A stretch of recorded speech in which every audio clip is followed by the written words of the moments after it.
Hello welcome to my channel. ഈ വീഡിയോയിൽ essay ആയിട്ട് ചോദിക്കാൻ ചാൻസ് ഉള്ള രണ്ട് ചോദ്യങ്ങളാണ് പറയുന്നത്.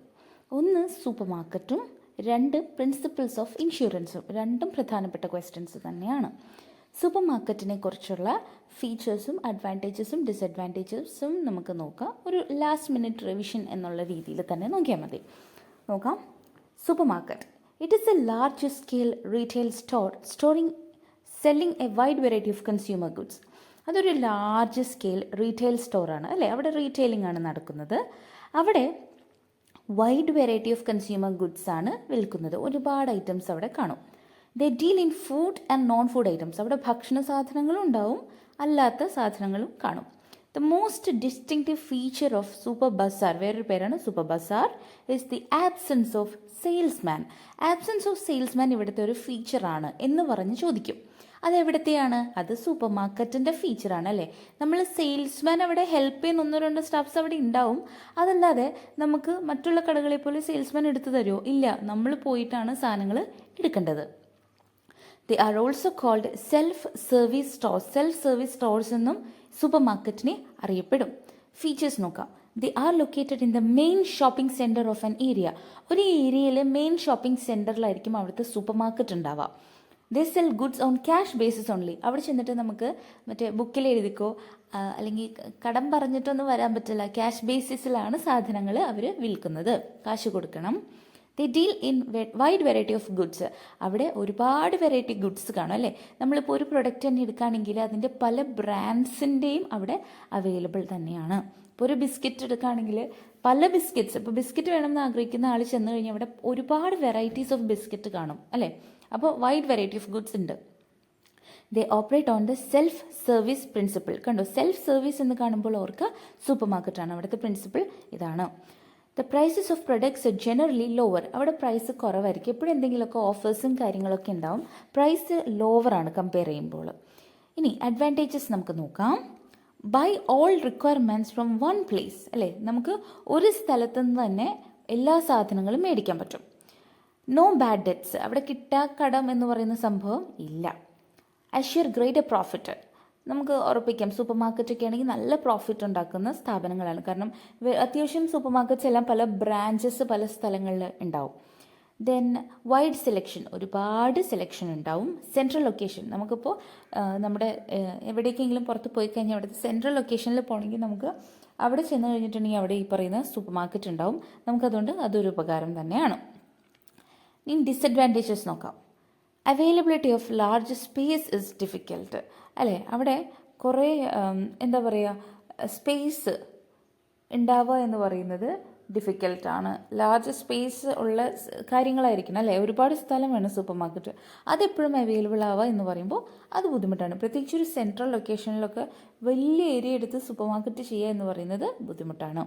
നോ ക്രെഡിറ്റ് ഫെസിലിറ്റീസ് അല്ലേ. നമുക്ക് അത്യാവശ്യത്തിന് പോയിട്ടൊന്നും എന്തെങ്കിലും പൈസ ഇല്ലെങ്കിൽ പോലും അത്യാവശ്യത്തിന് പോയി മേടിക്കാം എന്ന് പറഞ്ഞാൽ പറ്റില്ല. ക്രെഡിറ്റ് ഫെസിലിറ്റീസ് അവിടെ അവൈലബിൾ അല്ലാത്തതുകൊണ്ട് കാശ് കൊടുത്താലേ പ്രൊഡക്ട്സ് കിട്ടൂ. Lack of personal contacts. അവിടെ ചെല്ലുമ്പോൾ സെയിൽസ്മാനും സെയിൽസ് ഗേളൊന്നും ഇല്ല, പേഴ്സണൽ കോണ്ടാക്റ്റ് ഒന്നും ഇല്ല. സാധനങ്ങൾ മേടിക്കുന്നു, ബില്ല് കൊടുക്കുന്നു, പോരുന്നു, അത്രയേ ഉള്ളൂ.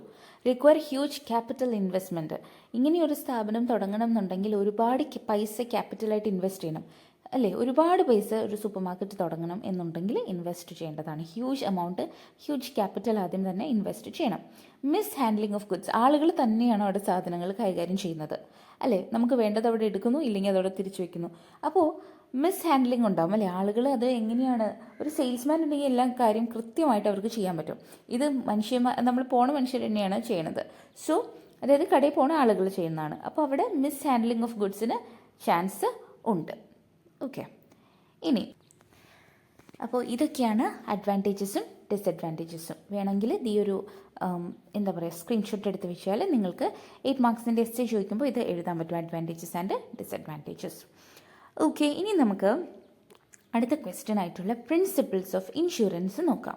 പ്രിൻസിപ്പിൾസ് ഓഫ് ഇൻഷുറൻസ് ഒരു 7 പോയിൻറ്റ്സ് നിങ്ങൾ പഠിക്കണം. പൊതുവേ ഒരു 6 മാർക്സിൻ്റെ അല്ലെങ്കിൽ എസ്സേ ആയിട്ട് ചോദിക്കും.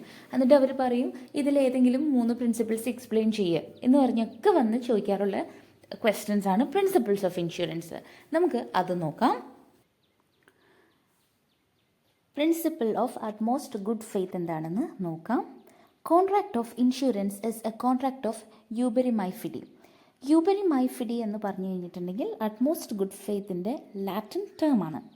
ഓക്കെ, അപ്പോൾ അതാണ് ഫസ്റ്റ് പ്രിൻസിപ്പിൾ. നോക്കിക്കേ, that is a contract which requires utmost good faith in the case of both the parties. അതായത് ഇൻഷുറൻസ് കൊടുക്കുന്ന ആളിനെ എന്താ പറയുന്നത്? ഇൻഷുറർ. ഇൻഷുറൻസ് റിസീവ് ചെയ്യുന്ന ആളിനെ ഇൻഷുർഡ് എന്ന് പറയും. ഇവർ രണ്ടു പേരും തമ്മിൽ അറ്റ്മോസ്റ്റ് ഗുഡ് ഫെയ്ത്ത് എന്ന് പറഞ്ഞാൽ എല്ലാ കാര്യങ്ങളും അവർ തമ്മിൽ ഡിസ്ക്ലോസ് ചെയ്തിരിക്കണം എന്നാണ്. രണ്ടുപേരും തമ്മിൽ നല്ല വിശ്വാസം ഉണ്ടായിരിക്കണം. നോക്കിയേ, it means that both the parties are required to make full disclosure of all the facts.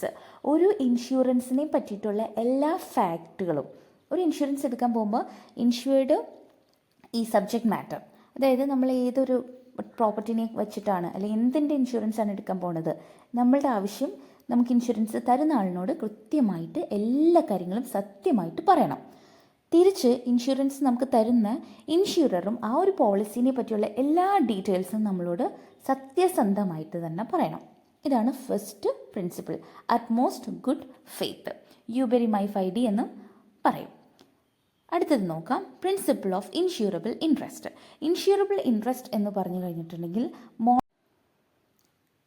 It means monetary interest. ഇത്രയേ ഉള്ളൂ.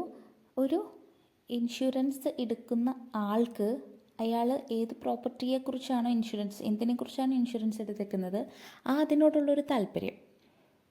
മനസ്സിലായോ? ഇൻഷുറൻസ് എടുത്തേക്കുന്ന ആ പ്രോപ്പർട്ടിനോടുള്ളൊരു ഇൻട്രസ്റ്റിനെയാണ് ഇൻഷുറബിൾ ഇൻട്രസ്റ്റ് എന്ന് പറയാം.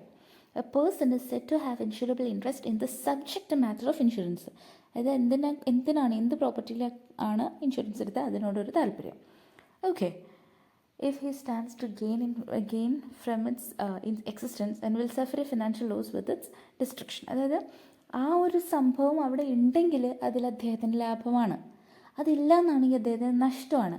അപ്പോൾ അങ്ങനെ ഒരു പ്രോപ്പർട്ടിനോട് ഉള്ള താല്പര്യമാണ് insurable interest. Even a non owner may have insurable interest.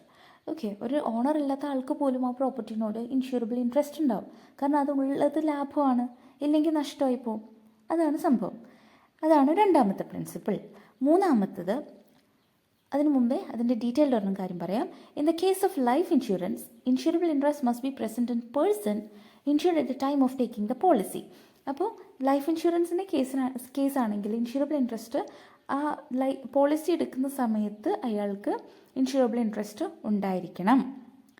In the case of fire insurance, insured must have insurable interest at the time of taking policy and the time of lodging the claim. Fire ഇൻഷുറൻസിലാണെങ്കിലും policy എടുക്കുന്ന സമയത്തും claim കിട്ടുന്ന സമയത്തും പൈസ ചോദിക്കുന്ന സമയത്ത്, ക്ലെയിമിൽ പൈസ ചോദിക്കുന്ന സമയത്തും ഈ പറയുന്ന ഇൻഷുറബിൾ ഇൻട്രസ്റ്റ് കാണിക്കണം. In the case of other general insurances, insurable interest must exist at the time of happening the event. വേറെ കേസിലാണെങ്കിൽ ഇൻഷുറബിൾ ഇൻട്രസ്റ്റ് ആ ഇവൻറ്റ് സംഭവിക്കുമ്പോൾ ഉണ്ടാവണം.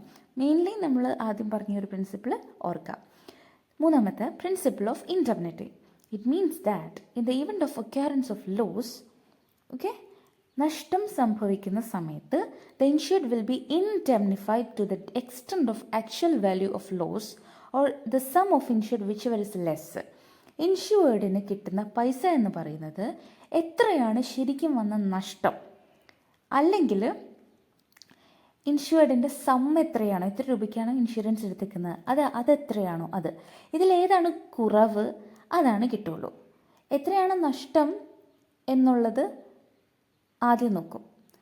അതുകൂടാതെ തന്നെ എത്ര രൂപയ്ക്ക് ഇൻഷുറൻസ് എടുത്തേക്കണേ നോക്കും. ഇതിലേതാ കുറവ് അതാണ് കിട്ടുക. Okay, this principle is not applicable in life insurance. ഇത് ലൈഫ് ഇൻഷുറൻസിൽ ആപ്ലിക്കബിൾ അല്ല. Because the loss due to death of the insured cannot be measured in terms of money. മരിച്ചുപോയ ആളുടെ നഷ്ടം പൈസയുടെ കൊണ്ട് നമുക്ക് പറയാൻ പറ്റില്ല. And money cannot be substituted as compensation for the loss of life.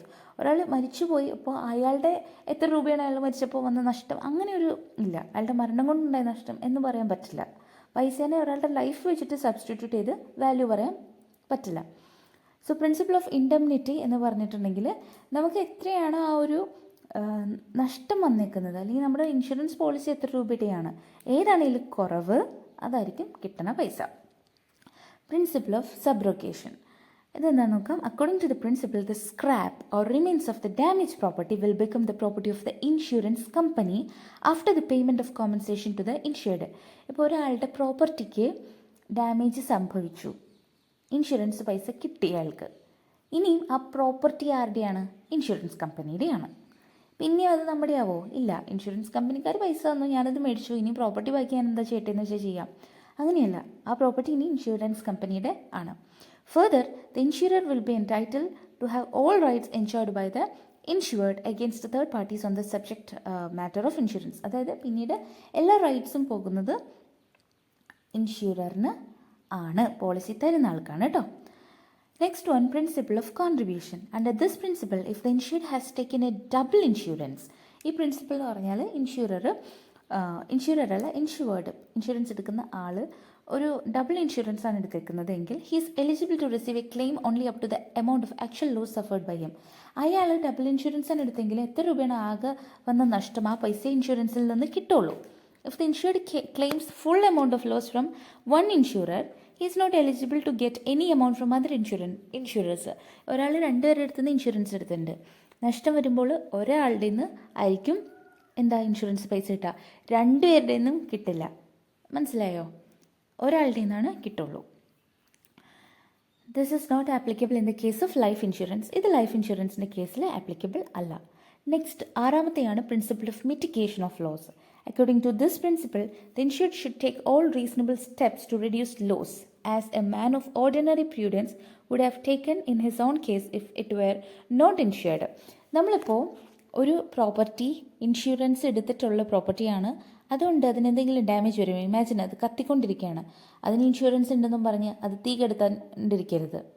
മനസ്സിലായോ? ശരിക്കും അതല്ലാത്ത ഒരാൾ ഇൻഷുറൻസ് ഇല്ലെങ്കിൽ പോലും എങ്ങനെയാണ് ഒരു പ്രോപ്പർട്ടി കത്തിക്കഴിഞ്ഞ ആളുകൾ അത് ഡീൽ ചെയ്യുക? ആ സെയിം ഡീലിംഗ് തന്നെ ചെയ്യണം. ഇൻഷുറൻസ് ഉണ്ടല്ലോ എന്നും പറഞ്ഞുകൊണ്ട് അതിവിടെ കത്തിക്കോട്ടെ എന്ന് എഴുതി ഇവിടെ നിന്ന് കാണാൻ ഫോണിൽ ഫോട്ടോ എടുക്കുക, അതല്ല ചെയ്യേണ്ടത്. അത്രയേ ഉള്ളൂ. ലാസ്റ്റ് വൺ, പ്രിൻസിപ്പിൾ ഓഫ് കോസ പ്രോക്സിമ. ഈ പ്രിൻസിപ്പിൾ എന്ന് പറഞ്ഞാൽ the insurance company will admit the claim. അതായത് ഇൻഷുറൻസ് കമ്പനി ക്ലെയിം എപ്പോൾ കൊടുത്താൽ മതി? Only if it is establish that damage have resulted directly by an event which is covered under insurance. ഇൻഷുറൻസിൽ പറയുന്ന പ്രകാരമുള്ള ഒരു ഡാമേജാണ് പ്രോപ്പർട്ടിക്ക് വന്നിരിക്കുന്നത് എങ്കിൽ മാത്രമാണ് ഇൻഷുറൻസ് കമ്പനി പൈസ കൊടുക്കേണ്ട ആവശ്യമുള്ളൂ. ഡയറക്ട്ലി ആ ഒരു കാരണം തന്നെ ആയിരിക്കണം. അല്ലെങ്കിൽ അതായിട്ട് ബന്ധപ്പെട്ടൊരു കാരണം കൊണ്ടാണ് ഇവിടെ പ്രോപ്പർട്ടിക്ക് ഡാമേജ് വന്നത് എന്ന് പറഞ്ഞു കഴിഞ്ഞാൽ ഇൻഷുറൻസ് കമ്പനി ക്യാഷ് കൊടുക്കേണ്ട ആവശ്യമില്ല. ആ ഒരു ഡയറക്റ്റ് സംഭവം കാരണം തന്നെ, ഡയറക്റ്റ്ലി ആ ഒരു പ്രശ്നം ഉണ്ടായത് ഈ ഇൻഷുറൻസ് പോളിസി പറഞ്ഞിരിക്കുന്ന ഒരു കാര്യം കൊണ്ട് തന്നെ ആണെങ്കിൽ മാത്രം പൈസ കൊടുത്താൽ മതിയാവും. ഇതാണ് principles of insurance. Very important question ആണ് കേട്ടോ. ഒന്നുകൂടെ പറയാം. Principle of utmost good faith, insurable interest, principle of indemnity, principle of subrogation, principle of contribution, principle of mitigation of loss and principle of causa proxima. Most important question തന്നെയാണ് കേട്ടോ ഇത്. Okay, thank you for watching.